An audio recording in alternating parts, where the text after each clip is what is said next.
Fala, Paulo, tá ouvindo? Tá ouvindo, Paulo? QAP, Paulo?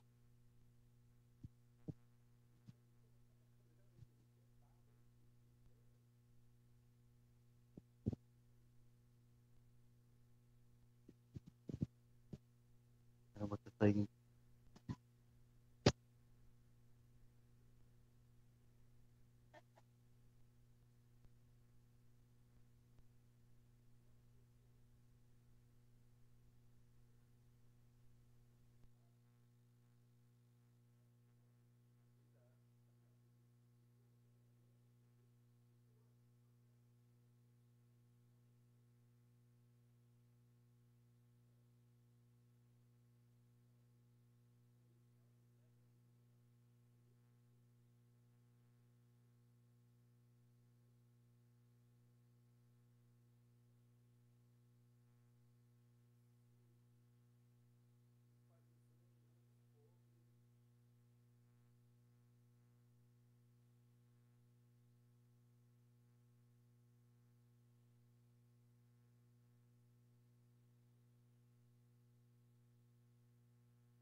Nossa Rádio, trazendo a paz, o amor e a fé ao seu coração.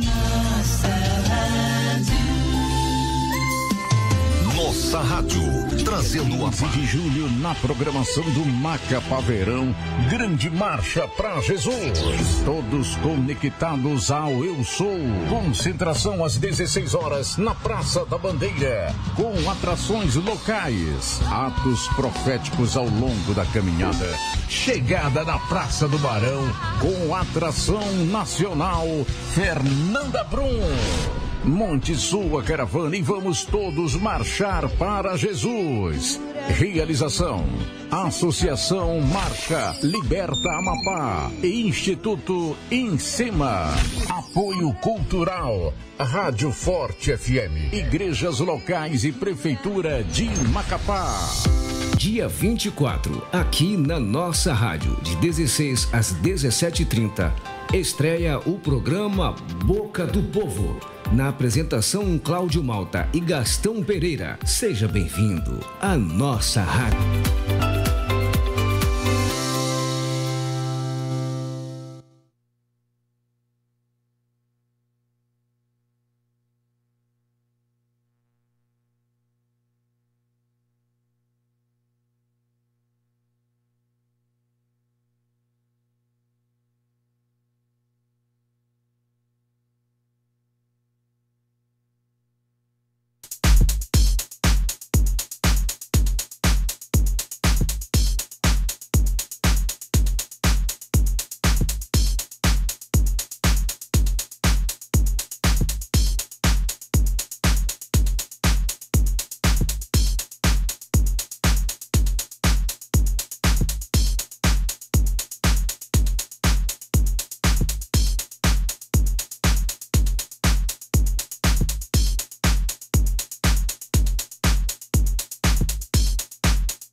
Fala, moçada, tudo bem? Eu sou Júlio Miragaia, jornalista. Sejam bem-vindos, pessoal. Mais um Depapo hoje, né? É um programa de entrevistas na internet. Nosso objetivo aqui é chegar em todas as partes do Brasil e, por que não dizer, de todo mundo. A gente está na rede mundial de computadores, está na internet. Vamos aproveitar esse espaço para falar para todo mundo, não é mesmo? Então, antes de começar, não esquece de dando aquele like, né? Se inscrever no canal da rádio...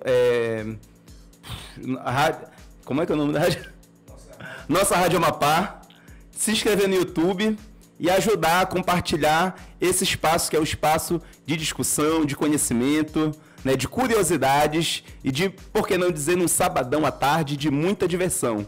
Então hoje nós vamos conversar com um colega de profissão. Eu estou com o Natan Zalu aqui, que vai me ajudar a conduzir essa entrevista, com o Renivaldo Costa, né, nosso amigo jornalista, uma pessoa que a gente vinha conversando aqui antes de começar o programa, multifacetado, né, sobre várias atividades para além do jornalismo, na sua formação, na sua trajetória profissional, enfim, uma série de coisas que ele vai compartilhar com a gente aqui hoje. Então, o programa vai ser apresentado por mim hoje, Júlio Miragaia. O André está num compromisso aí, não vai poder participar. Vamos entrar agora, antes de começar a nossa entrevista, falar um pouquinho dos nossos patrocinadores, né? A gente quer agradecer primeiramente, né, a parceria da Castanha da Amazônia, que está ajudando a gente a manter o programa, né? A Castanha do Pará, ela é a melhor daqui do Amapá. Onde é que você encontra a castanha? Né? Você encontra ela semi-torradinha, novinha, a partir de entregas, né, pelo telefone. Tá aqui o telefone que eu vou passar para você, do delivery da Castanha da Amazônia, que é o 9806-2363.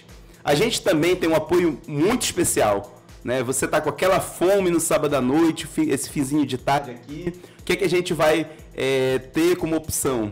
Aqui na Zona Norte de Macapá e em outros lugares também, né? Você tem o frango chefe. Galera, o frango chefe é um frango frito crocante, né? Ele está fazendo muito sucesso aqui na Zona Norte, na Zona Oeste, em diversas regiões aqui de Macapá. O frango chefe, ele preza pelo preparo do frango, desde a escolha do melhor animal ao melhor tempero. Então, você quer provar, você tem que ligar para uma das unidades do frango chefe no Amapá, em Macapá. Tem o Instagram também deles, você pode entrar lá, né? Tem no Jardim Felicidade, no Mar Abaixo, no Trem e em Santana. Olha, também tem Santana. Eu acabei de descobrir aqui, pensava que era só aqui em Macapá. Eu vou para Santana daqui a pouco, já pedi. Franguinho empanado, franguinho na caixa, franguinho muito gostoso. Você pode tá buscando, daqui a pouco nós vamos estar divulgando o telefone e as redes sociais do Frango Chefe, tá bom? Será que entrega aqui na rádio, mas... Bem, também o último apoiador de hoje do programa é o Mademoiselle, moda feminina, né? Uma roupa feminina que está na moda. Tem na Mademoiselle, né? A loja da amiga Bia, ela fica localizada, deixa eu te passar o endereço, na Avenida das Bacabas, 487, bairro Açaí. O telefone de contato é o 9122-3804. Então, sem mais delongas, falamos dos apoiadores. Vamos começar a entrar no nosso bate-papo com o nosso convidado hoje, que é o grande Renivaldo Costa, jornalista, um colega aqui, um parceiro de profissão, né, que tem uma trajetória para contar para a gente. E o assunto de hoje, Renivaldo, Natan, é sobre a maçonaria no Amapá, sobre a maçonaria no mundo. Mas antes de entrar nesse tema, esse programa aqui, a gente conversava antes, falamos de OVNIs no primeiro, né, sobre ufologia. Veio o Jordânio aqui falar do material que ele tem organizado sobre registro de objetos voadores não identificados no Amapá, em jornais antigos, na imprensa da época aqui no estado. Na semana passada, quem veio aqui foi a Ingrid, do Camapu Sex, né? Falar de sexualidade, falar desse assunto que é um tanto quanto polêmico para uns, que é muito tranquilo para que outros falem. E hoje a gente quer falar sobre maçonaria. Mas antes de entrar no assunto em si, eu queria que o nosso convidado pudesse conversar um pouquinho com a gente sobre essa história, né? No jornalismo, sua história de vida. Conta aí, Renivaldo, como é que tá, conta um pouquinho de você também. Bom, boa tarde, Natan, boa tarde, Júlio, a todos os presentes. Eu comecei na atividade jornalística, assim, de forma curiosa, no início dos anos 90. Eu sou oriundo do Instituto de Educação do Território do Amapá, do IETA, e lá nós produzimos. Eu, inclusive, tinha um jornal que a gente fazia de forma artesanal para divulgar textos de ordem literária, notícias de forma geral, mas era sempre com foco cultural. Quando foi em 93, eu comecei a publicar alguns artigos na imprensa e em outubro de 94 comecei a trabalhar profissionalmente na condição de revisor de textos de um jornal, de um semanário que nós tínhamos na época. Fiquei pouco tempo, porque logo em seguida tive o convite para trabalhar na condição de repórter no Jornal Diário do Amapá, que estava recém-criado na época, né? Antes o jornal chamava-se Fronteira. Eu já tinha conhecido a redação do Fronteira, que funcionava no Buritizal, e depois eu fui trabalhar no Diário do Amapá. Algum tempo depois, em 1996, em março mais especificamente, o jornalista Olímpio Guarani estava formando um time de jornalistas para estrear um programa, porque até então nós tínhamos noticiários na televisão de 30 minutos no máximo. E ele quis ousar de fazer um noticiário que tinha 1 hora de duração. Eu vou abrir um parênteses aqui, porque eu ouso dizer que é o teu momento de grande visibilidade, que é a questão do programa Meio-Dia. Eu comecei na equipe do Meio-Dia em 1996, passou por lá nesse ínterim o Olímpio, que foi o primeiro apresentador, a Simone, a Sandra, a Tânia Silva, que hoje está no Ministério Público. Simone Tanfa é que... substituiu o Olímpio. E depois a Simone saiu da empresa e eu me lembro que era uma sexta-feira, o dono da empresa falou assim, olha, eu era repórter, na segunda-feira você vai apresentar o jornal. E eu só consegui, é um programa ao vivo, com todas as dificuldades, né? E dá um frio na barriga. Só para você ter uma ideia, naquela época, a Federação das Indústrias, que era muito forte aqui, ela mantinha o Instituto Evaldo Lodge, e todos os anos, desde 1995, ela fazia o Prêmio FIAP de Comunicação. Ela fazia uma pesquisa de opinião pública através do IEL, que era o Instituto Evaldo Lodge, e os ganhadores recebiam um Prêmio FIAP.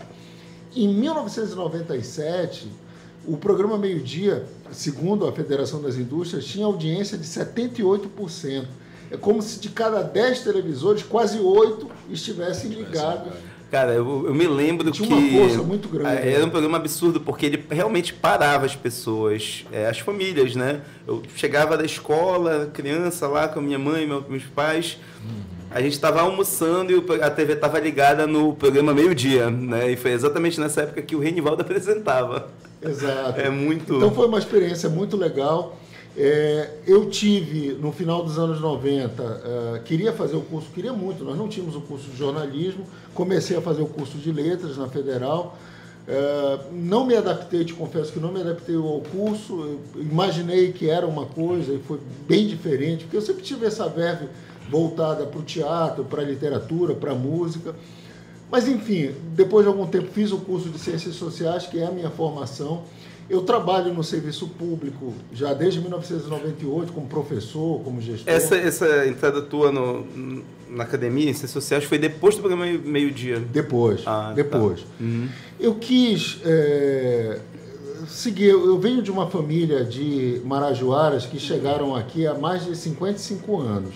Os meus pais eram do Cajari, que é uma comunidade que fica no município de Afuá, vieram para cá e aqui se estabeleceram. Então nós éramos 10 irmãos. Somos ainda, graças a Deus ainda nenhum dos 10 desencarnou, né? Mas cada um optou por uma área. Eu tenho meu irmão mais velho advogado, o segundo trabalha no serviço público, no setor de transporte, eu tenho um irmão que é juiz, vários irmãos são advogados, contadores, administradores, e eu fui o único que decidi seguir a atividade jornalística. E eu sinceramente, não via, na atividade jornalística, naquela época, nos anos 90, eu não via como uma possibilidade, era alguma coisa que eu gostava, mas eu era bem jovem, né? Eu achava que a minha redenção era o magistério, por isso que eu cursei o IETA, né, o Instituto de Educação do Território do Amapá, e depois eu fui fazer um curso de licenciatura, inicialmente letras e depois o curso de ciências sociais. Atualmente, eu estou em via já de me aposentar do serviço público, daqui a mais uns anos, e eu estou fazendo mais uma graduação na área do direito, que é uma área que eu tenho me sentido, de certa forma, também vocacionado, né? Já atuo no escritório de advocacia, que é o escritório do meu irmão, e eu gosto, acho que o direito é uma área empolgante, intrigante e até curiosa, assim como é o jornalismo. Interessante, né? Porque realmente se ligam as coisas. Eu particularmente também tenho um apreço pelo direito, né? Hoje eu ocupo uma função dentro do serviço público que me exige, né, saber do direito. Mas assim, são 30 anos de jornalismo, né, Renivaldo? Estava contando aqui antes do programa. Faz parte da história do Amapá também, né? Da história recente do Amapá. Da memória, da né? memória, né? E são grandes jornalistas. Ele mesmo citou alguns aqui nomes, né? Como a Simone Guimarães, né? Como o Olímpio Guarani, como são pessoas que fizeram parte aí, né, da construção do nosso estado de fato, né? Que nós temos nosso estado é novo, né? Tem essa peculiaridade que nos pertence, né? É um estado novo, né? Mas é muito interessante esse teu trajeto, essa trajetória. Mas assim, em relação à nossa profissão, como é que tu vê hoje a nossa profissão? Assim, eu tenho muita curiosidade de saber. Sim. Nesse sentido de, assim, a gente está numa nova era, né? Inclusive nós estamos aqui no espaço da internet, né? Que é o que nos assim, que nos interferiu de certa forma, se seja positiva ou negativa, na nossa profissão, a criação da internet. Como é que tu vê isso hoje? Eu posso dizer que eu vi surgir a internet aqui. Eu me lembro que em 1995 eu trabalhava na redação do Jornal Diário do Amapá e o Luiz Melo uma vez chegou para mim e falou: olha, você vai almoçar na casa da Alciné Cavalcante. Nem ele mesmo sabia o que era, né? Ele falou: ela quer te apresentar uma história e um negócio e tu vais almoçar, ela vai te explicar e tu vais fazer uma matéria sobre isso. E nesse dia, eu me lembro, meados de 1995, eu fui apresentado à internet.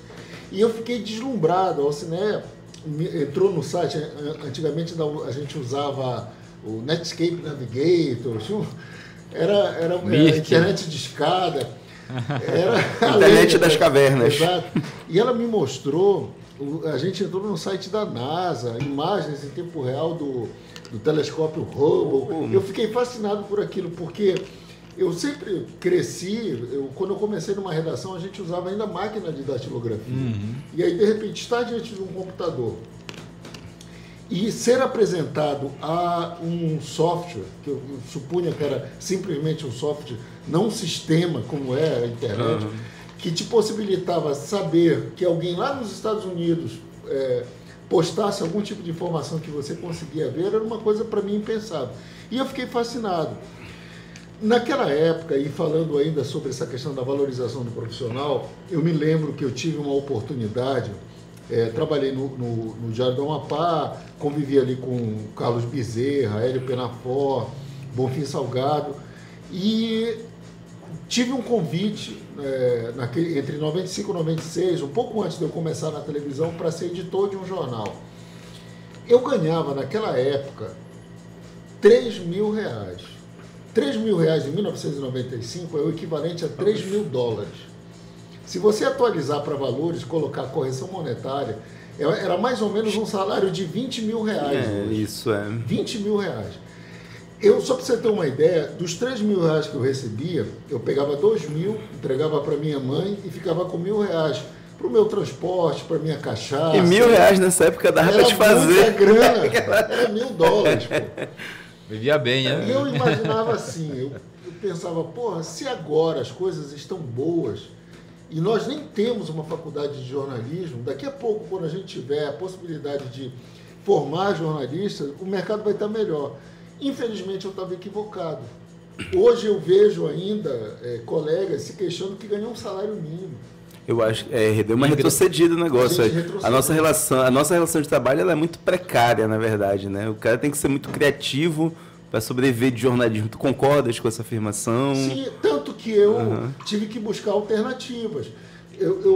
Com o tempo, eu consegui compreender que não dava para viver só da atividade jornalística. E até por isso eu tive que me reinventar. Eu já tinha uma formação inicial na área do magistério, prestei concurso, né, para o Estado na área do magistério, mas além disso, eu também passei a me dedicar em outras frentes. Eu sou sociólogo por formação, trabalhei com pesquisa, a educação especial é uma coisa que desde a época da minha formação técnica já era algo latente. Eu nunca imaginaria que eu não somente contribuiria na condição de docente, mas vivenciaria isso. Porque eu tenho um filho que é autista. Eu conversava essa semana com o governador Clécio, eu dizia para ele, pedir ajuda para ele, porque hoje a questão da chamada educação inclusiva, infelizmente, ainda está somente no nível do discurso. A gente tem inúmeras pessoas que não têm acesso à informação. Se você entrar, e até disse para ele, governador, se eu entrar agora nesse momento no site do governo, eu sei que o governo oferece exames no CREAP, faz a emissão de carteiras de identificação do autista lá no Superfácil. Eu sei que o Centro Raimundo Nonato atende, eu sei que o Núcleo de Educação Especial também faz acompanhamento, triagem. Eu sei de todo, até porque eu sou do Serviço Público do Estado. Uhum. Só que se você for no site do Estado, você não vai encontrar no único campo essas informações sistematizadas, assim como no site da Prefeitura. A Prefeitura tem o CAPESI, tem o SER, que fica aqui no Açaí, tem atendimentos através da rede de saúde. Agora o Papaléu faz até tomografia, que é um dos exames, porque a questão do autismo, que é uma área que eu mais milito, você precisa ter um laudo que seja assinado por um neurologista ou por um psiquiatra. Mas me diga, qual é o pobre que vai ter acesso a um neurologista ou a um psiquiatra? Se não for através do serviço público. Então, hoje a gente não tem uma questão básica, que é um fluxograma de atendimento. O que é o fluxograma? É quando um professor chama o pai ou chama a mãe e diz, olha, eu acho que o seu filho precisa ser investigado porque eu suspeito que ele tem autismo ou tem algum tipo de deficiência. O pai não sabe de onde começar se ele não tiver uma orientação. Então, hoje eu estou fazendo parte de uma comissão de instalação do Fórum Permanente sobre Autismo, que é uma discussão que vai sair da Universidade Federal, onde eu também atualmente milito, e a partir daí a gente quer reunir uma rede de pessoas, de serviços, para disponibilizar essas informações no site da universidade, no site do governo e também da prefeitura. Legal. Que é uma outra área que eu lancei ano retrasado, um livro chamado Leis e Direitos sobre Pessoas com Transtorno de Espectro Autista, onde eu fiz uma compilação de leis que existem em nível estadual, em nível federal, e tentei fazer uma abordagem também, mesmo que em passant, sobre essas novas nomenclaturas relacionadas à questão do autismo. E o próximo passo agora é esse novo, que é um livreto, não tem a pretensão de ser um livro, mas com informações sistematizadas sobre como pais e mães podem fazer os devidos exames, terapias e ter acesso a um diagnóstico preciso. De cartilha, né? Exatamente. Uma orientação bacana. Mas, Renivaldo, vamos lá. Vamos aos bifes do programa de hoje, né? Que é o nosso tema. Vamos falar de maçonaria, né? Eu confesso para vocês aqui que era um negócio assim que, quando eu era adolescente, jovenzinho, entre os 11 e os 14 anos, que eu gostava muito de pesquisar essas coisas aí, seitas secretas, sociedades secretas. Eu lembro que eu tinha um livrinho assim, preto, fino, que falava da história de das principais, óbvio que não eram todas, né? Sociedades secretas na história da humanidade. Aí falava de Rosa Cruz, falava desses gurus dos anos 60, aí, da época da psicodelia, aquele Austin Crowley, não lembro direito o nome. Isso. Esses e outros, né, gurus, até aquele caso lá do Suriname, eu não lembro o Jim Jones, todas as seitas americanas, as igrejas. Era um livro que eu achava maravilhoso, eu não tenho ideia qual era a editora nem nada. Falava dessas seitas mormons também. Sim. E lá estava, né, a maçonaria, como uma dessas da história de sociedades secretas que existem ao longo da história da humanidade. E é um negócio que chama a atenção da gente, né? É curioso que tudo que é secreto a gente tem a curiosidade, né, de buscar informação. E o programa de hoje tem esse tema. Vamos falar de maçonaria. Vamos falar de maçonaria do ponto de vista global, da história, né? Mas vamos falar também da história aqui no Amapá. E o Renivaldo, ele vai falar com a gente sobre isso. Eu quero só fazer uma primeira abertura aqui e o Natan vai também fazer algumas perguntas. Eu queria que o Renivaldo contasse para a gente um pouco da história da maçonaria no mundo. Qual é o ponto de partida?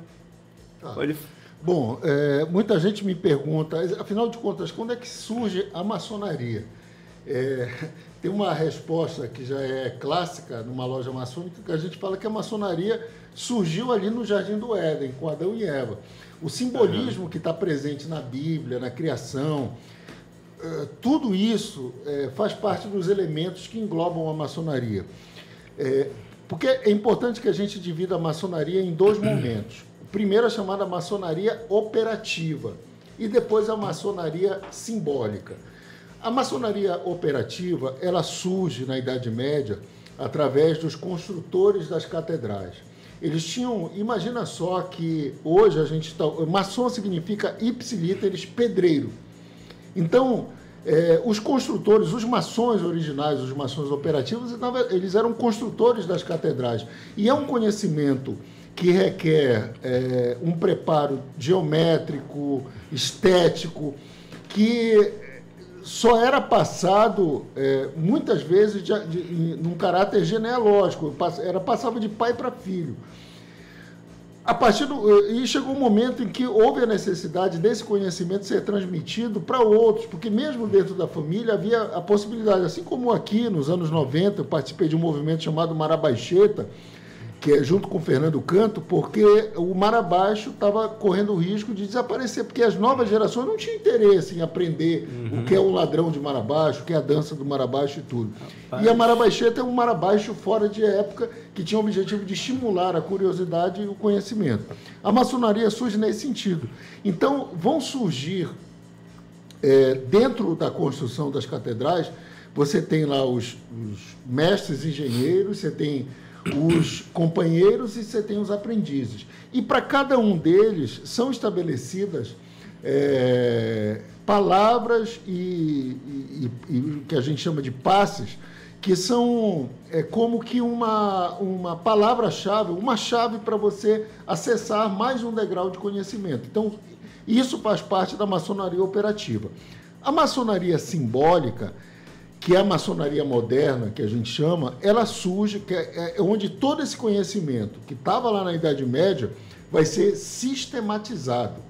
E ela surge em junho de 1717, quando há a fundação da Grande Loja em Londres, na Inglaterra. Então, a Grande Loja Unida de Londres, ela vai representar o marco inicial e em 1717 já são agora 306 anos. Então, a maçonaria existe como um conhecimento sistematizado há 306 anos. É quando a maçonaria surge na Inglaterra. E em 1321 começam a ser organizados alguns escritos que vão direcionar e que servem como base até hoje para a maçonaria. E um deles é a Constituição de Anderson. O Anderson, eu estou me referindo a James Anderson, era um pastor presbiteriano, maçom, que resumiu na chamada Constituição, que depois foi batizada de Constituição de Anderson, quais são os princípios da maçonaria. E dentro da Constituição de Anderson estão os landmarks, que são as chamadas cláusulas pétreas da maçonaria, em número de 25. Por exemplo, eu vou citar aqui alguns landmarks que são até controversos, né? Da qual a maçonaria não pode participar mulheres, apenas homens. Embora hajam algumas potências que aceitem as chamadas fraternidades femininas, maçônicas, porque dentro da maçonaria a mulher... Mas essa maçonaria, ela não aceita hoje... Não, a maçonaria... masculina. Não, exclusivamente masculina. Um outro landmark polêmico é aquele que não aceita que o maçom ele tenha algum tipo de deficiência física. Por exemplo, coxos, aleijados não podiam ser maçons. Continua isso hoje. um dos princípios, aliás, um dos ditames... Uma pessoa que tem nanismo, ela pode ser... Não, ela pode ser maçom. Pode ser maçom. Existem casos, por exemplo, na própria loja que eu frequento, que é a loja Tiradentes, a gente teve casos de irmãos que têm algum tipo de deficiência física, que foi adquirida após o ingresso dele da maçonaria. Porque, como eu costumo dizer, uma vez maçom, sempre maçom. Quando uma pessoa ingressa na maçonaria, ela nunca mais sai.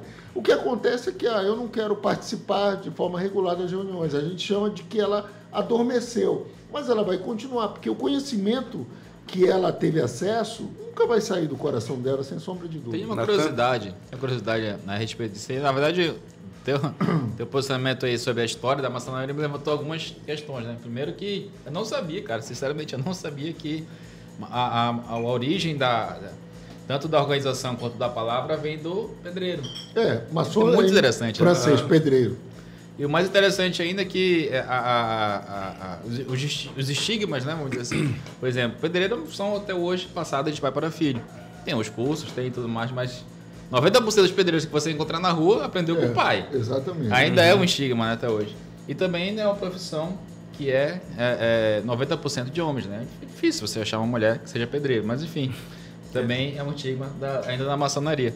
Mas tu estava falando aí sobre a questão por exemplo, uma vez maçom, sempre maçom, né? Eu tenho uma curiosidade particular e eu já queria expor também, né, aos nossos ouvintes aqui. O meu pai, ele foi maçom. Inclusive, ele tinha um anel bonitão lá, tal, aquele símbolo que eu acho muito interessante da maçonaria. E eu até hoje não sei por que meu pai faleceu e tal, mas a gente conversava muito sobre isso, mas até hoje eu não sei por que ele teve que sair. Ele fala, não, filho, eu tive que me retirar. Eu sei que meu pai foi casado uma vez, né? E aí teve um problema no casamento dele, casou outras vezes e tal. Eu não sei se foi por isso, mas eu ouvi dizer, né, que existem essas regras, né, vamos dizer assim, sociais, né, dentro da maçonaria. Existe mesmo ou é mito? Existe, não existe. Veja, quando eu iniciei na maçonaria, eu comecei o que a gente chama de escrutínio, que é a seleção do maçom, no ano de 2006. Eu ingressei na maçonaria no dia 3 de novembro de 2007. E... além de você ser inquirido sobre o que está te levando a querer ingressar na maçonaria, a sua família também é ouvida. Se você tiver uma esposa, tiver filhos, eles são ouvidos e eles precisam concordar, porque eles participam também das atividades maçônicas. A gente tem entidades que são entidades paramaçônicas que são movimentadas pelas esposas e pelos filhos dos maçons. A Ordem de Molay, por exemplo, foi uma ordem criada para que os filhos dos maçons já fossem ambientados para que, quando chegassem à maioridade, ingressassem na maçonaria. Aí você tem também as mulheres, por exemplo, a Grande Loja, o Clube das Acácias. O Grande Oriente é a Rosa Branca. Então, são entidades do qual fazem parte mulheres e da qual fazem trabalhos de ordem caridosa, ações sociais e tudo mais. Mas a família precisa, existem algumas restrições. Qualquer pessoa pode ser maçom? Em tese, sim. Mas existem condições que são sine qua non para que uma pessoa ingresse na maçonaria. A primeira delas, não pode ser ateu. Você precisa acreditar num ser superior, que pode ser Alá, pode ser Deus, pode ser Jeová. Nós chamamos do grande arquiteto do universo. Uma pessoa que é ateia, ela não pode ser maçom. Enivaldo, e qual foi como foi o teu contato com a maçonaria? Tu disseste que ingressou em 2006? Comecei... Mas antes tinha uma curiosidade... Foi convidado por alguém? Eu fui convidado.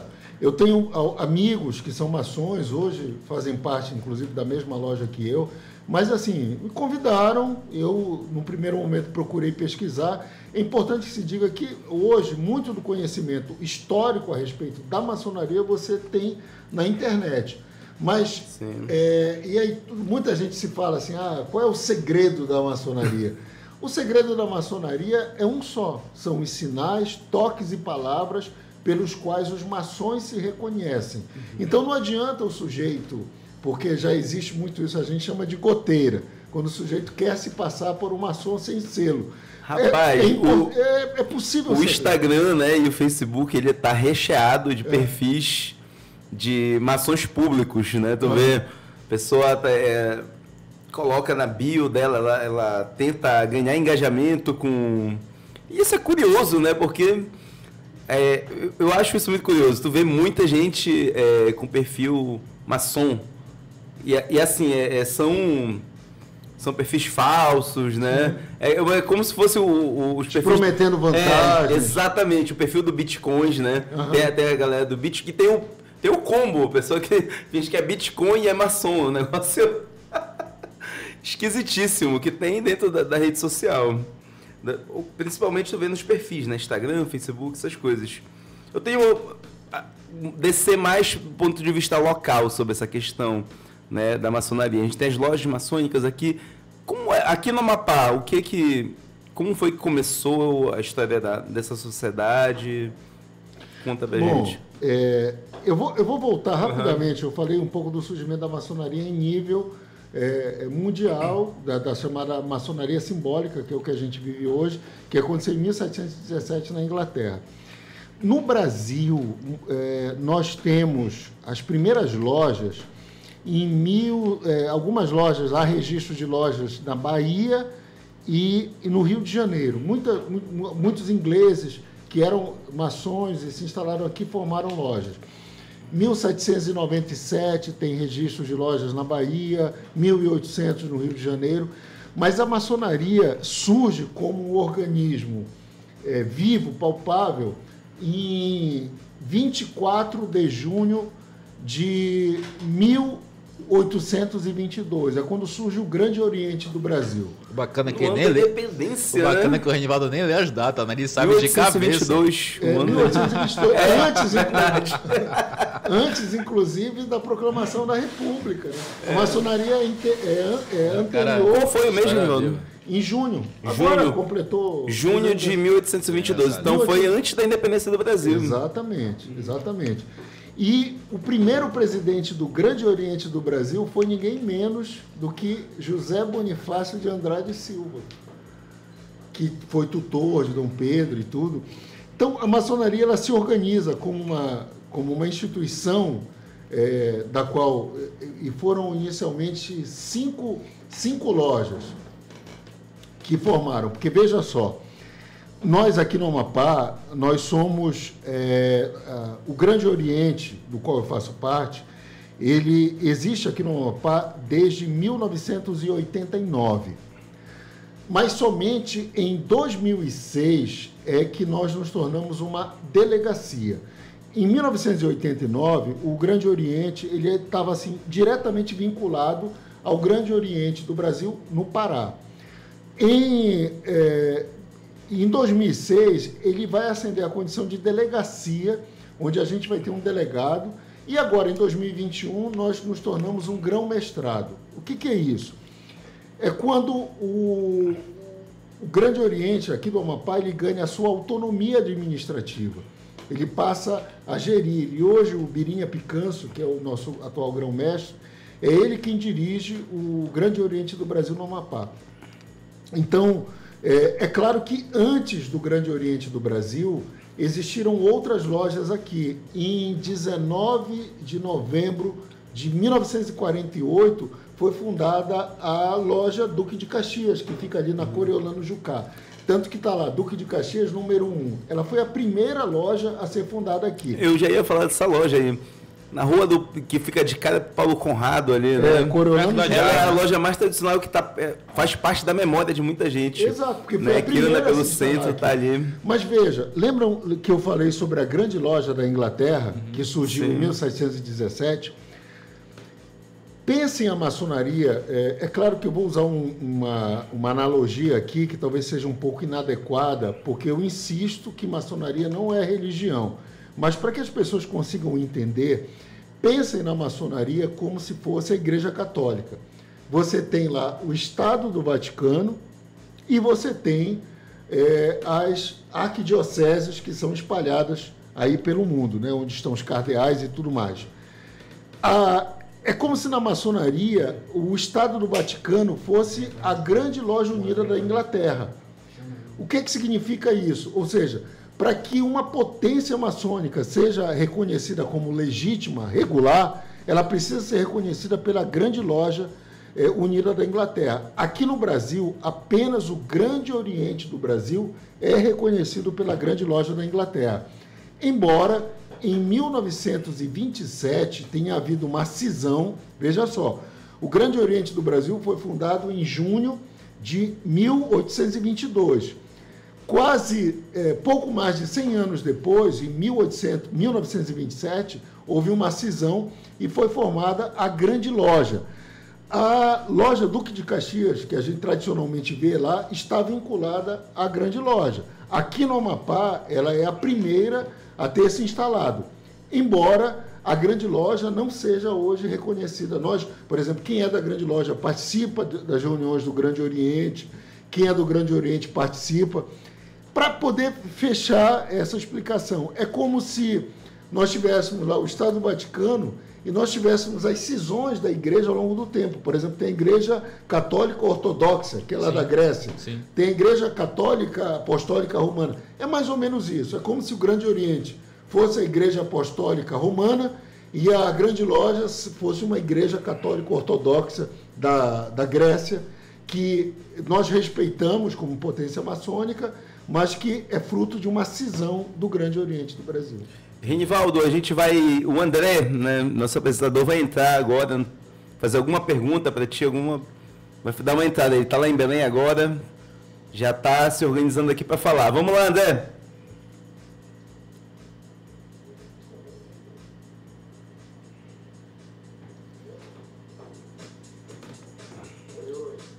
Estamos ouvindo. Estamos ouvindo. Estamos sim. Pode falar.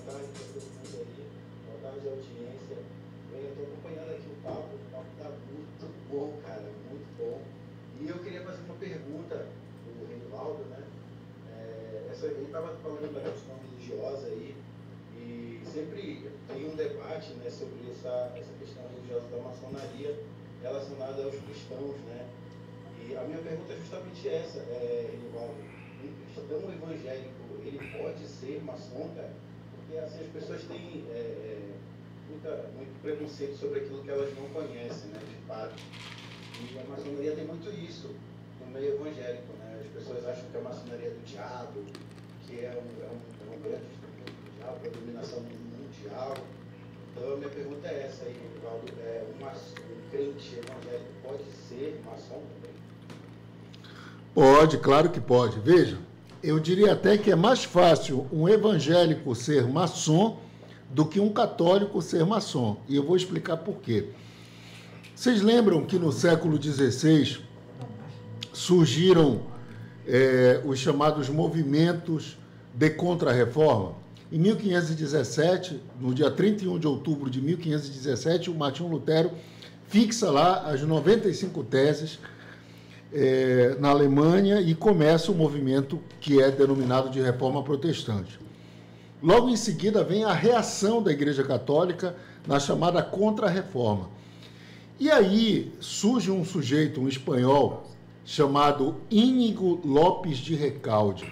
Ele foi pajem da corte, militar, foi ferido na famosa Batalha de Pamplona, perdeu a aparência física e adotou o pseudônimo de Inácio de Loyola. Hoje, inclusive, é Santo Inácio de Loyola. E ele organizou o que nós conhecemos hoje como a Companhia de Jesus. Você já teve curiosidade de ir no dicionário e procurar o significado da palavra jesuíta? No sentido figurado, jesuíta significa falso, dissimulado.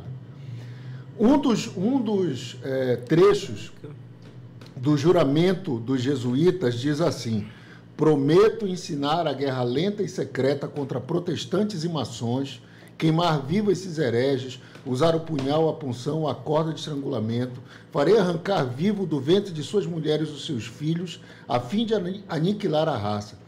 Se eu for perjuro, as milícias do Papa poderão cortar minha garganta de orelha a orelha.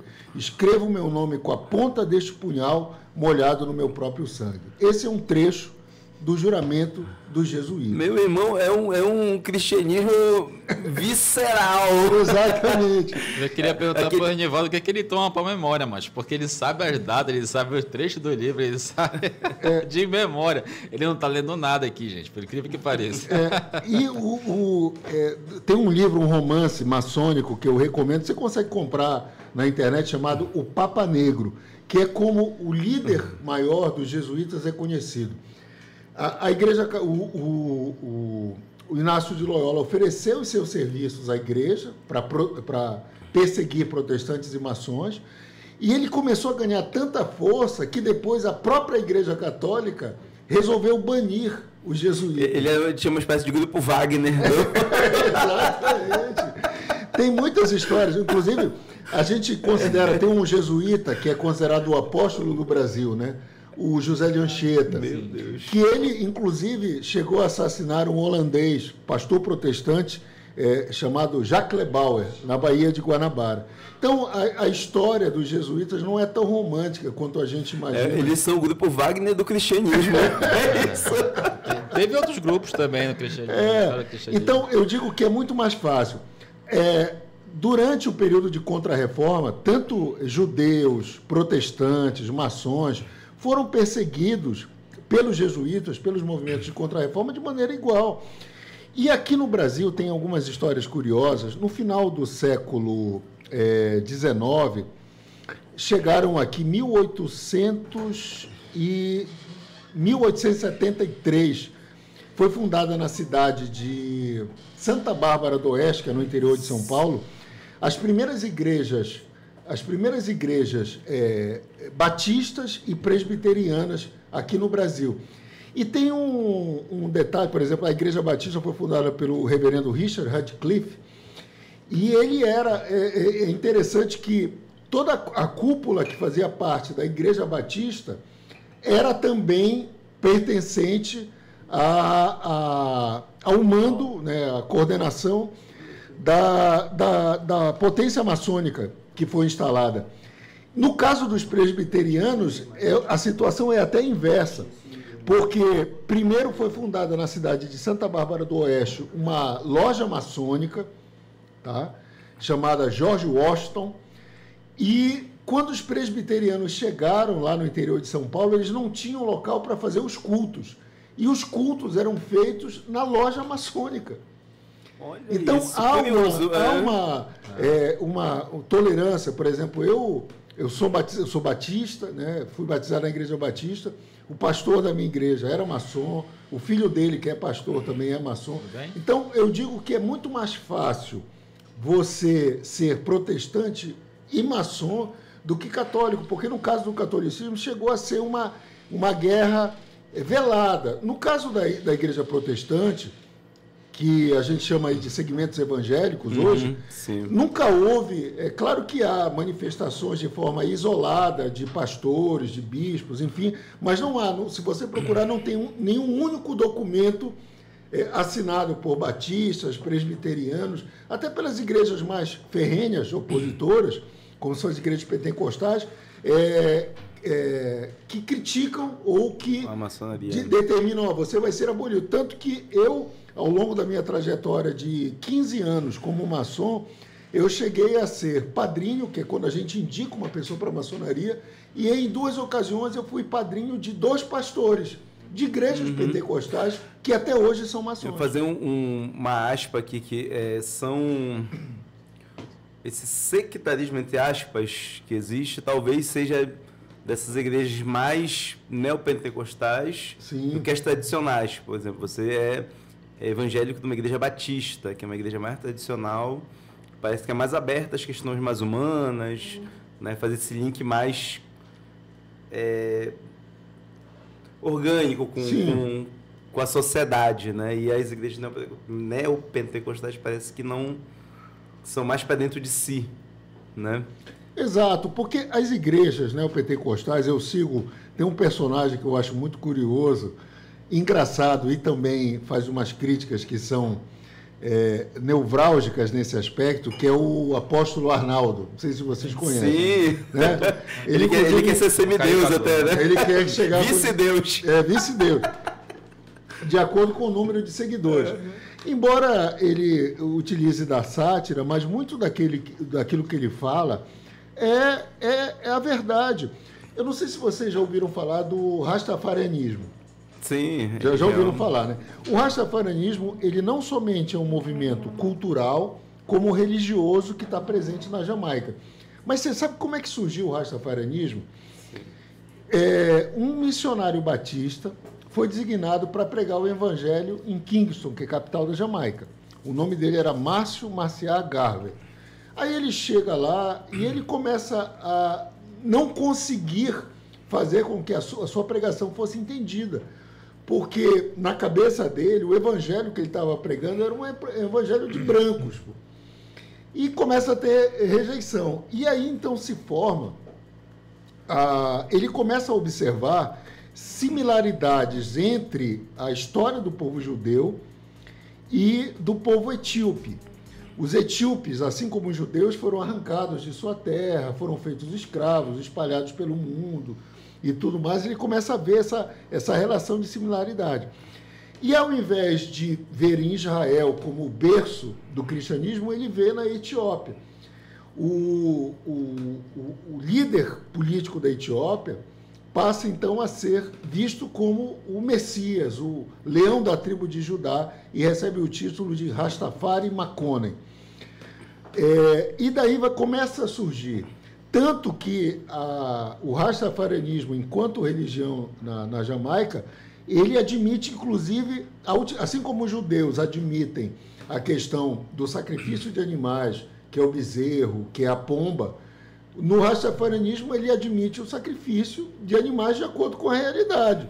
Se o judeu pode matar o bezerro, né? Por que o cordeiro, perdão, como é que o Rastafari não pode matar o bezerro? Se mata a pomba, por que não pode matar a galinha preta?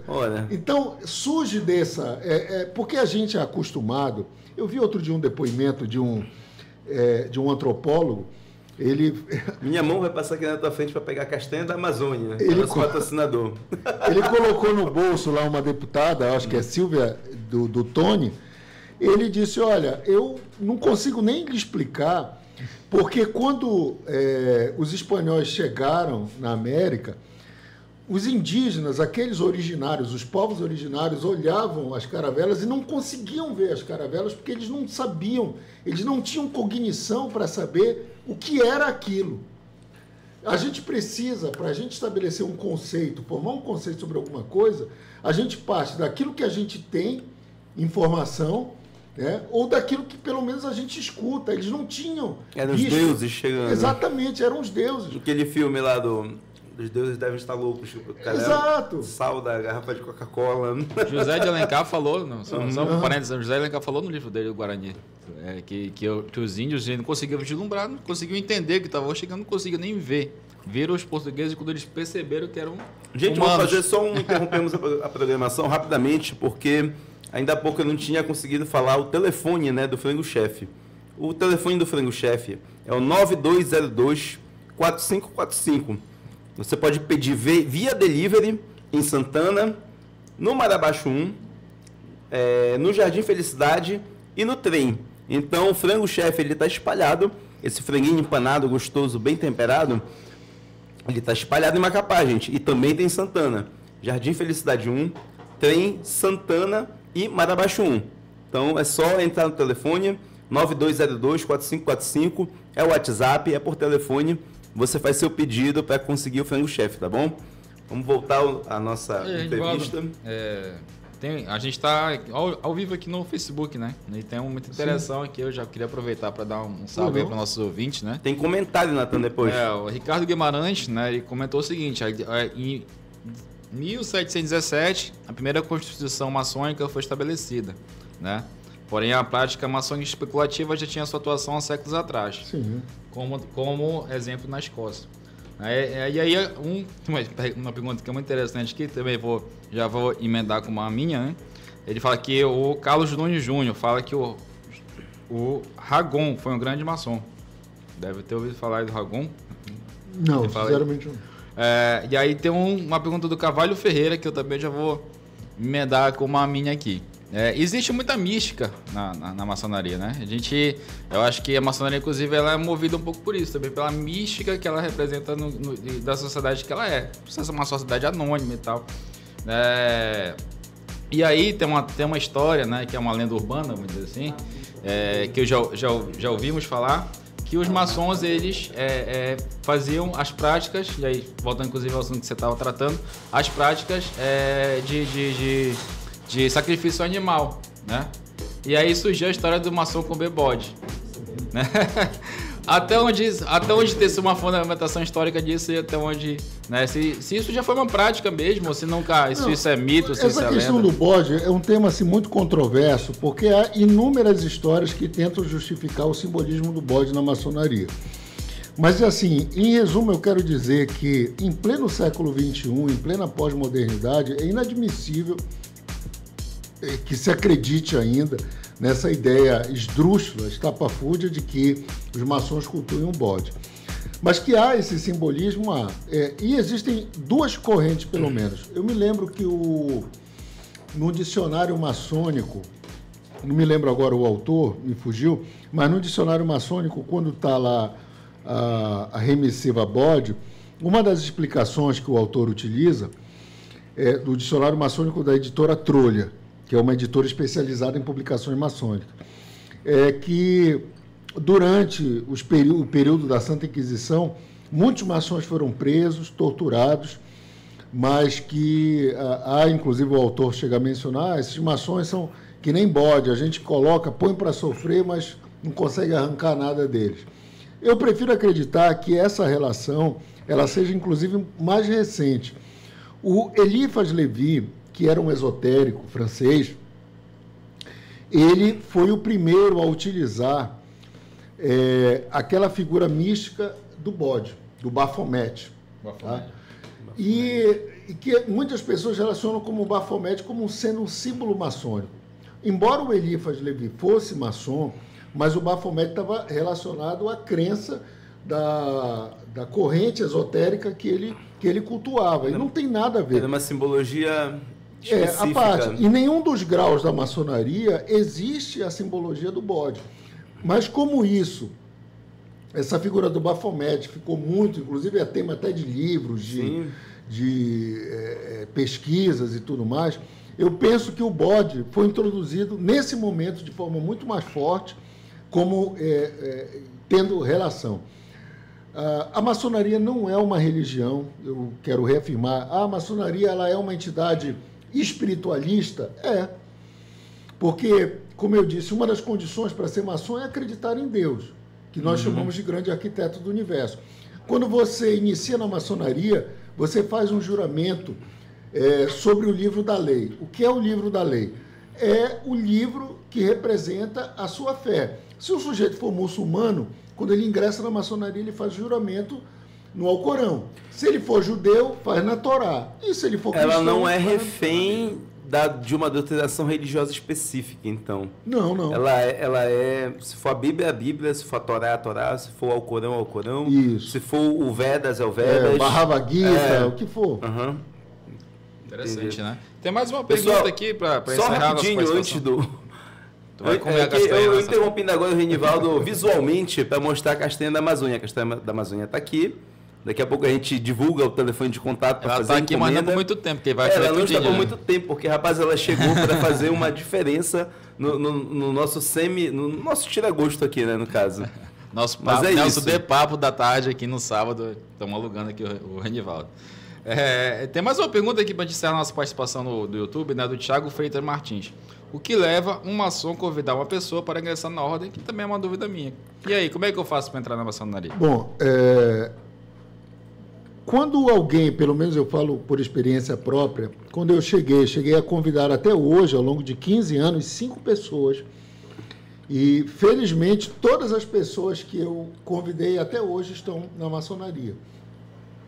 Mas quando alguém convida, é porque vê nessa pessoa virtudes, qualidades, e vê a possibilidade daquela pessoa conseguir entender o que realmente representa a maçonaria. Eu vou usar aqui eu sou da escola do Nelson Rodrigues, né?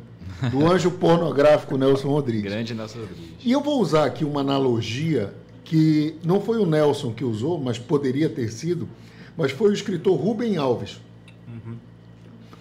Ao fazer a analogia entre conhecimento e o pênis, a inteligência e o pênis, ele dizia o seguinte: olha só, o pênis, ele é um órgão que está sempre olhando para baixo, está ali meditabundo, está flácido, mas que quando ele recebe uma injeção de ânimo, ele se fortalece, fica firme, vai em busca e vai atrás em qualquer buraco e atrás dos seus objetivos. Interessante. A inteligência, segundo o Rubem Alves, é a mesma coisa. Mais motivacional que eu ouvi sobre peixe.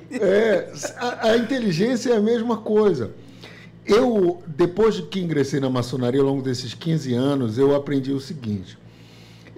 Eu já tinha sido, de certa forma, estimulado a pensar dessa forma, mas a leitura de livros maçônicos, a convivência com pessoas que eu reputo, que vivenciaram, que viveram exatamente a maçonaria, o caso do saudoso Raimundo dos Santos Lopes, saudoso Dr. Lopes, né, que já saudosa memória, amigos que convivem, o Fernando Canto, o Vladimir Belmino, um amigo que é advogado, pessoas que vivenciam, porque eu conheço muita gente que sabe profundamente sobre os ritos, sobre... a maçonaria ela é feita de rituais, né?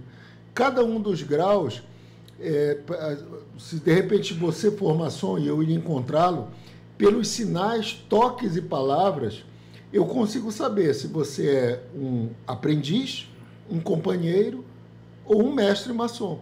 Porque para cada um desses graus existe uma identificação distinta. O maçom, eu consigo saber também se você é um maçom regular ou não, porque de 6 em 6 meses, nas lojas, são difundidas as chamadas palavras semestrais. Uma pergunta, tem quantos maçons no Amapá hoje? Olha, hoje eu não saberia te precisar e eu vou te dizer por quê.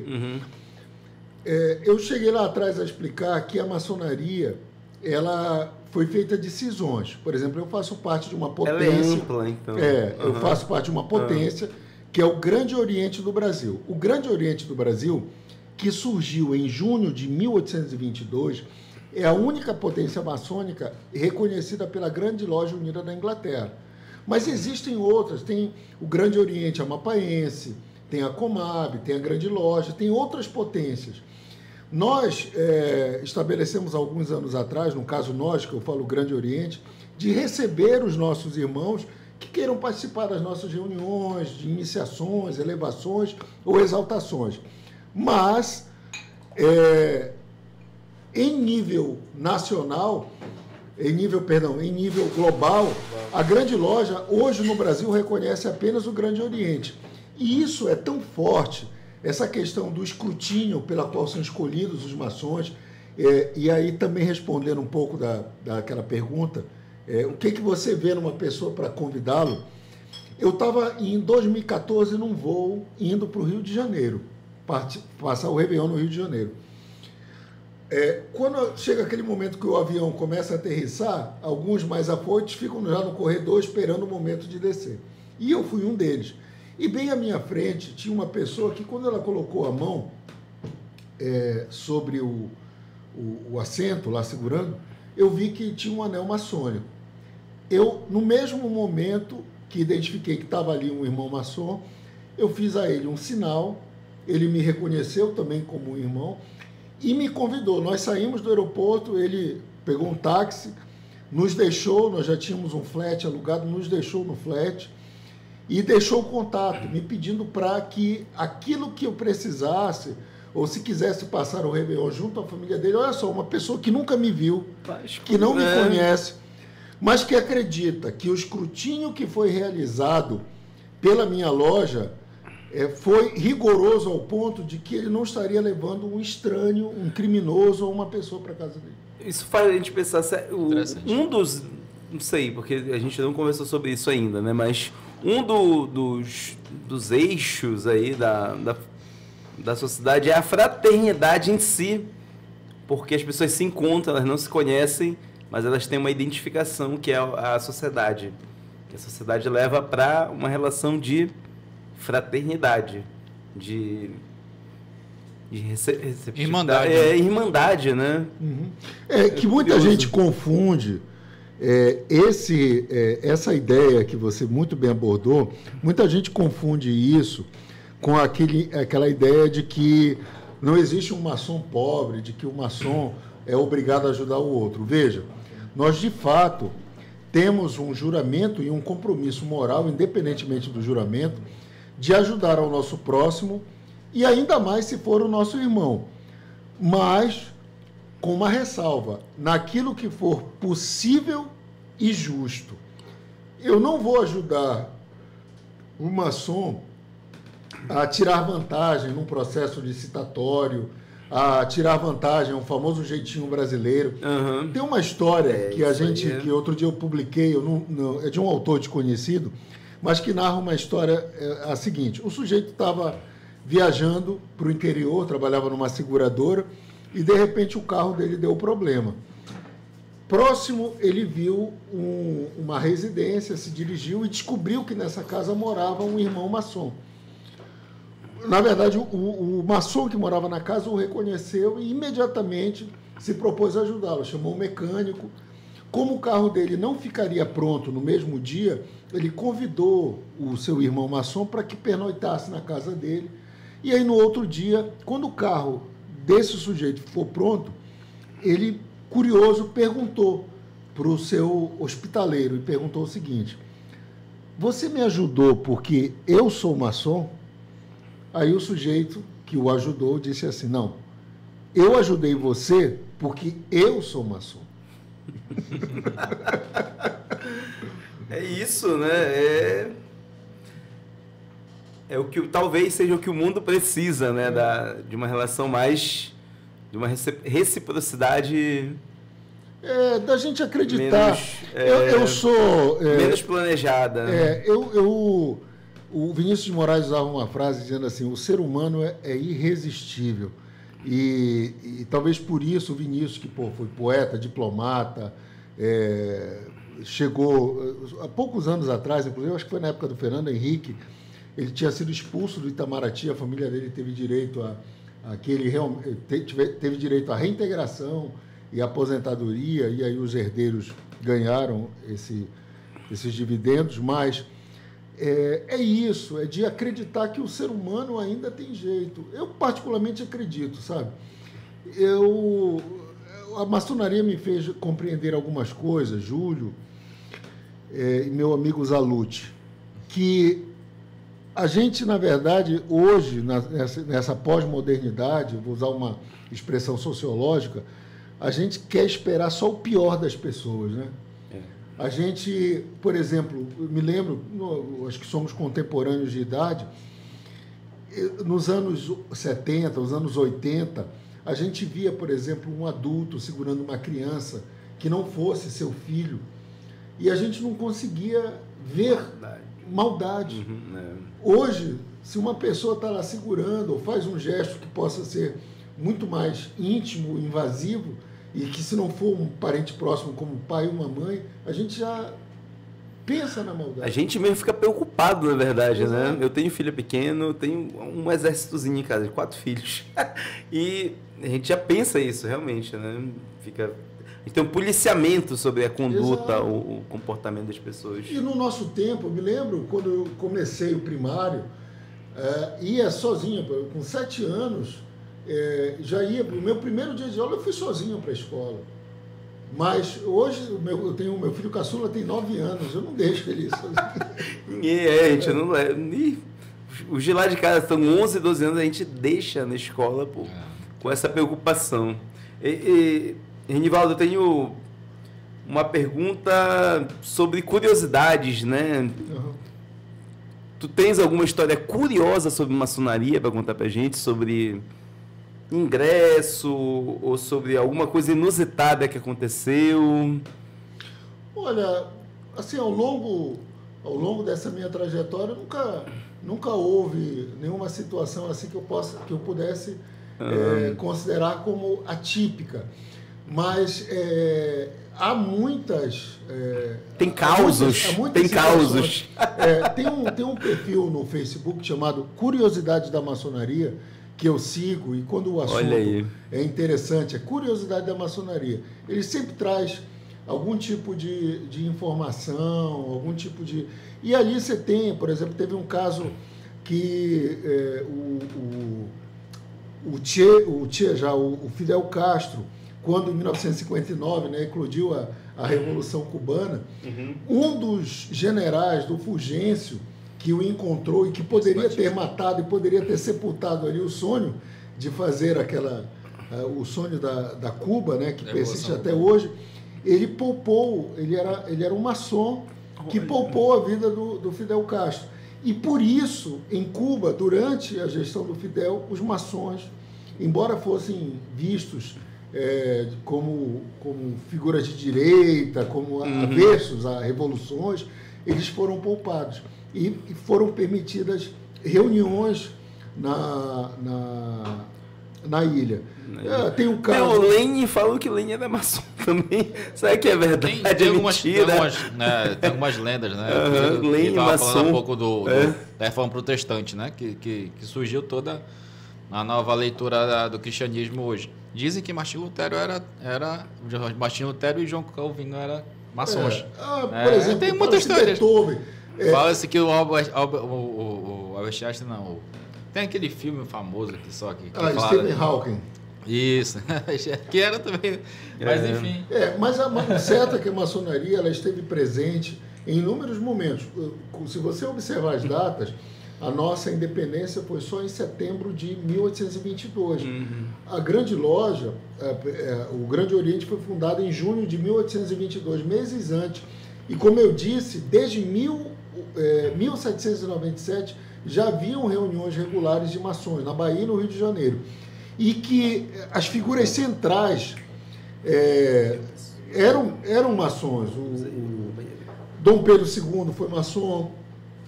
Você tem o José Bonifácio de Andrade Silva, que era maçom.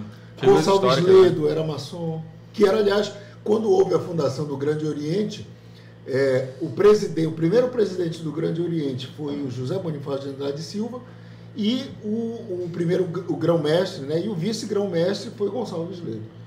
Interessante que são pessoas históricas que fazem a construção da sociedade que a gente conhece hoje, né? Que permanece até... Eu sou um admirador do Barão de Mauá, do Irineu Evangelista de Souza.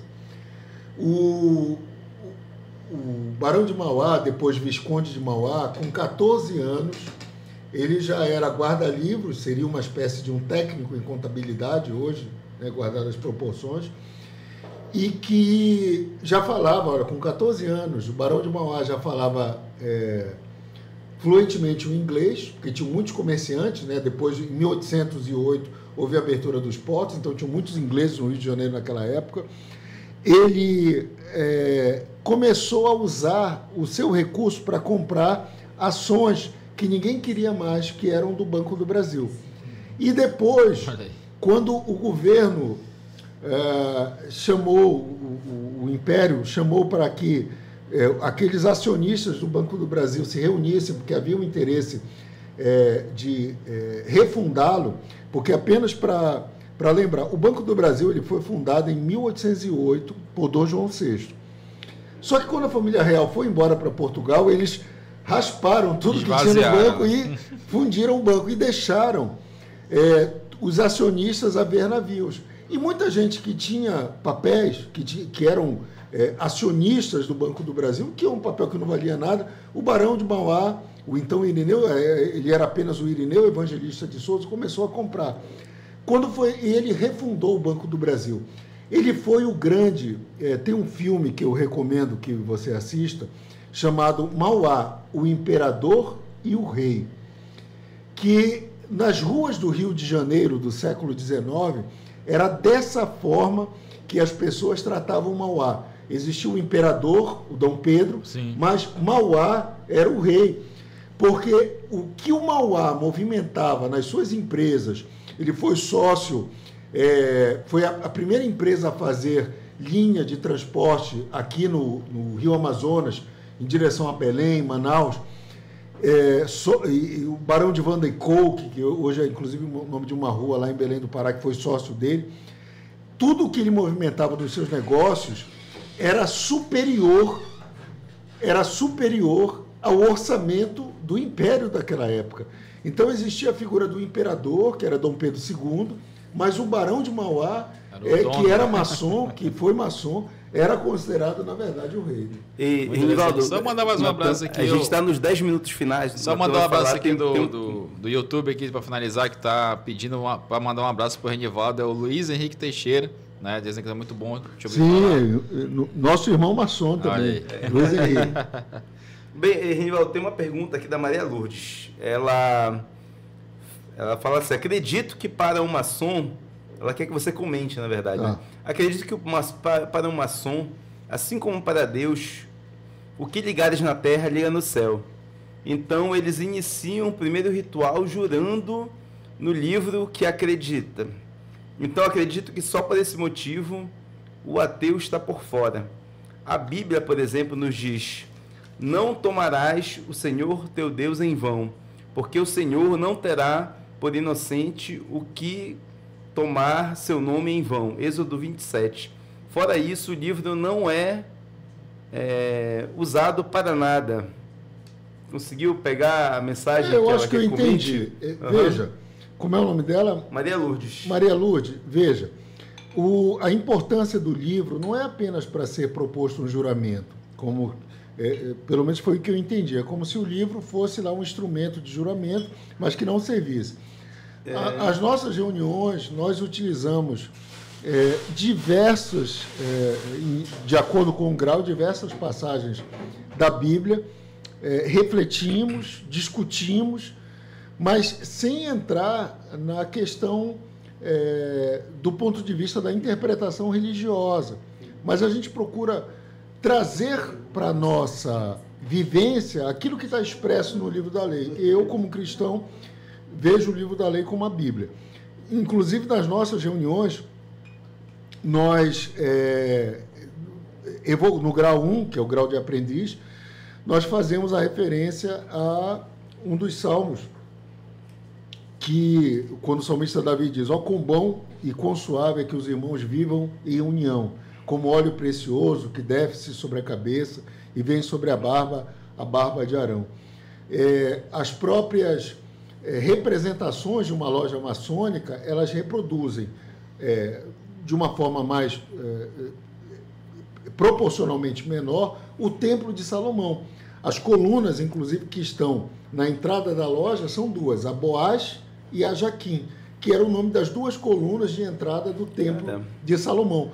E um dos personagens que são utilizados na maçonaria é o do Irã, que foi, segundo, inclusive, o livro de Reis, aquele que projetou o Templo de Salomão, o mestre Irã, e que há pouca referência bíblica, a não ser o fato de que ele era filho de uma viúva.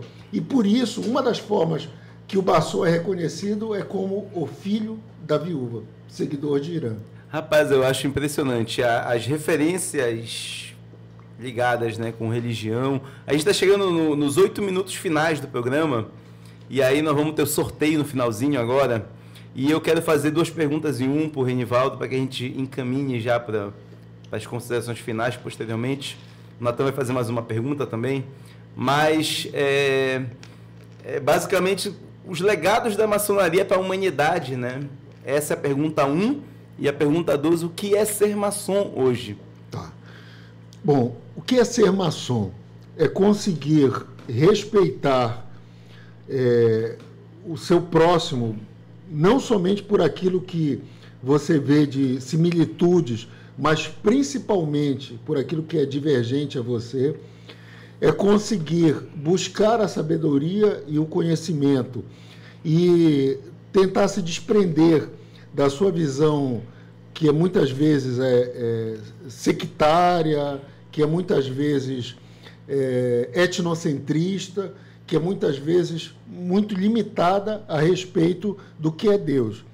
Na maçonaria, quando a gente trata a respeito de Deus, uma vez eu apresentei um trabalho e eu comparava a como numa mesa em que diversas pessoas estão reunidas e aqui, é claro, guardada as devidas proporções, aqui ao centro está Deus. Cada um está vendo sob a sua ótica. Então, a gente aprende a entender, eu citei o exemplo, por exemplo, dos judeus e daqueles de religiões de matrizes africanas. Ora, a gente é acostumado, e até aprende isso na escola dominical, de ver os sacrifícios que os judeus propunham com o bezerro, com a pomba, e a gente acha isso natural. Mas a gente se escandaliza quando vê um documentário mostrando o sacrifício da galinha preta, do bode. Então, a gente, na verdade, qual é o problema? O bicho é diferente, mas a intenção é a mesma. Então, a maçonaria hoje me fez ver, de ter um outro olhar relacionado a essa questão do que é realmente crença, do que é fé e do que é devoção. No que diz respeito ao conhecimento, de uma forma muito mais pragmática de ver a maçonaria, me fez entender que a forma racional de lidar e conviver com as pessoas é a nossa redenção.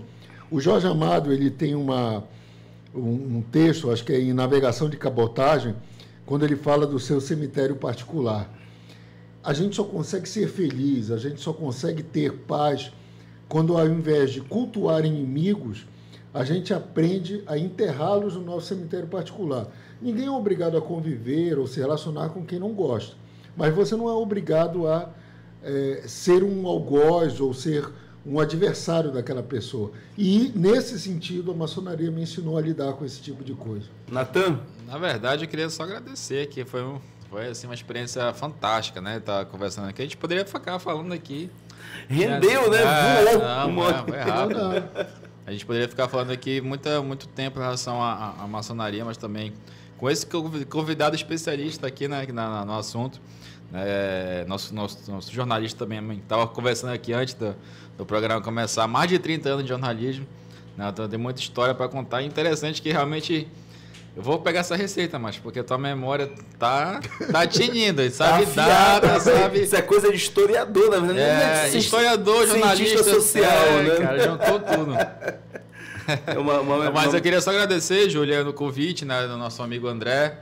Também, né, te agradecer por ter abrido espaço, né? Quem não me conhece, sou Natan Zalucci, sou jornalista, né? Já trabalhei, né? Hoje eu sou funcionário público do governo do estado, aqui com muito orgulho, né? Também atuo um pouco na militância social, já em política há bom tempo, né? Então, só agradecer aí a participação do nosso convidado Renivaldo e dizer que próximo sábado tem mais, né? Estaremos por aqui. O Natan é claramente aquele menino que passava em sala avisando alguma coisa do Congresso da Uni. Fui diretor da Uni, diretor da Uni. Claro. Então ele avisava essas coisas aí. Inclusive teve o Conune agora, né, cara? Pô, eu tava vendo as fotos, vendo o nosso deputado federal tava lá, o Doridaldo Malafaia, fazendo intervenção no Congresso. Falei, porra, saudade, cara. Isso foi muito bom essa época. O movimento estudantil. Bem, pessoal, a gente vai encerrando o programa. Eu quero que o Renivaldo pegue seu minutinho agora para dar as considerações finais. Já agradeço de antemão pela presença e pelo papo que foi maravilhoso. Vamos lá, Renivaldo. Não, eu que agradeço e eu também sou um apaixonado por literatura e eu acredito que a literatura ela seja muito provavelmente a responsável te falando sobre o segredo de poder guardar a memória. Porque quando a gente lê e gosta daquilo que lê, a gente guarda. Então eu queria encerrar o programa deixando aqui, já me despedindo, em tom de despedida, uma homenagem a um poeta cujo centenário a gente está comemorando agora. Ano que vem é o centenário do Alceu Araújo, mas foi uma figura que eu conheci nos idos dos anos 90, ali no bairro do Jacareacanga, que é o Jesus de Nazaré. E, para mim, é um dos grandes poetas do Amapá. Foi um dos grandes poetas e ainda é, porque está vivo através da sua obra, que é o Arthur Nery Marinho. Tem um filho que é poeta também, o Teócrito. Mas eu queria deixar um texto do Arthur como despedida e que diz assim: esperei por você, você não veio. Eu fiquei triste, mas não disse nada. É que o silêncio é bom, boca calada, é prudência e não quer dizer receio. Eu aprendi a ser só, tudo alheio. e aprendi também que é madrugada. De manhã surgirá esbraseada ou terá um horizonte feio. Eu sou aquele que no fim da tarde se vai embora sem nenhum alarde e quase sempre caminhando a esmo. Se alguém pergunta onde é que eu moro, prego mentira e de vergonha coro, pois não moro nem dentro de mim mesmo. Muito obrigado. É isso aí. Palmas. Grande Rivaldo. E grande Alci. E viva a literatura amapaense, a nossa cultura, não é mesmo? Então vamos encerrando aqui, pessoal. Antes do finalzinho, a gente vai ter um momento interessante, que eu falei há pouco, né? Esse programa falou no primeiro episódio sobre OVNIs, ufologia no Amapá, veio o Jordânio aqui conversar com a gente. O segundo episódio foi a Ingrid, que veio falar do Camapu Sex, o sex shop, sexualidade, essas questões. E hoje foi o Renivaldo falando sobre maçonaria. A nossa amiga Ingrid deixou um item aqui do sex shop que nós vamos sortear agora. Então vamos lá. Chegou a hora do sorteio entre a moçada que participou do programa, no oferecimento do Frango do Chefe, mas também o objetivo agora é fazer o sorteio do... Ué, por curiosidade, qual é o item? Cadê? Carmen, mostra pra gente aqui. O nome desse negócio é Vibe. Eu não tenho ideia do que seja. Mas acredito que seja um estimulante peniano, pelo que o André falou. Deixa eu olhar um dos... O estimulante peniano, eu não sei do que se trata objetivamente. Rapaz, eu deixei um monte de coisa aqui, ó. Tá escrito aqui. Mas eu vou ler, não, que já tá pelo horário, mas não pode ler, né? Ah, não pode ter censura, vamos lá. O sorteado é o... Rapaz, Borralho Ferreira, é? Carvalho Ferreira, você ganhou um kit Camapu, no oferecimento da nossa amiga Ingrid, um estimulante peniano, enfim.